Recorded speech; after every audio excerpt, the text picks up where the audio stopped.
The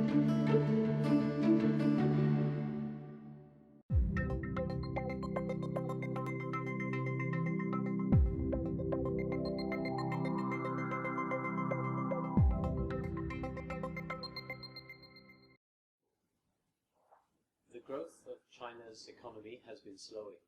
How is this affecting the real estate markets in China? I'm David Hand, an investment director for Jones Lang LaSalle in Greater China, and I'm joined today by Michael Klibaner. Welcome. We've seen absorption in the office sector across China be weak or soft for the last 12, maybe 18 months. What's happening? What's going on in the bigger picture? Right. So I think one of the interesting trends that we've seen recently has been how tenants are quite cost sensitive. And when you look at the absorption of premium grade A buildings in tier 1 cities, it's actually come down quite a bit in the last year compared to the year earlier, and really dramatically so in some markets like Guangzhou. I think with an uncertain economy, that's a natural reaction by tenants. But another interesting thing is that in tier 2 cities, rents have actually managed to be quite stable, but recently I think we've seen that landlord sentiment is starting to deteriorate a little bit.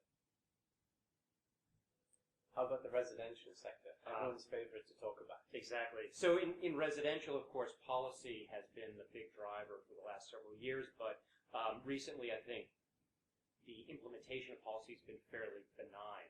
And as a result, transaction volumes have really been holding up quite well. They increased further in the second quarter. And when we look at the last 12 months, we've actually reached a new all-time high in China in terms of net absorption. And this despite all of the policies.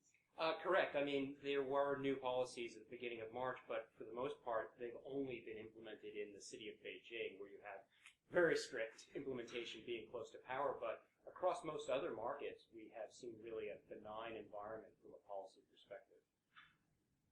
And how about retail? The last of the big three.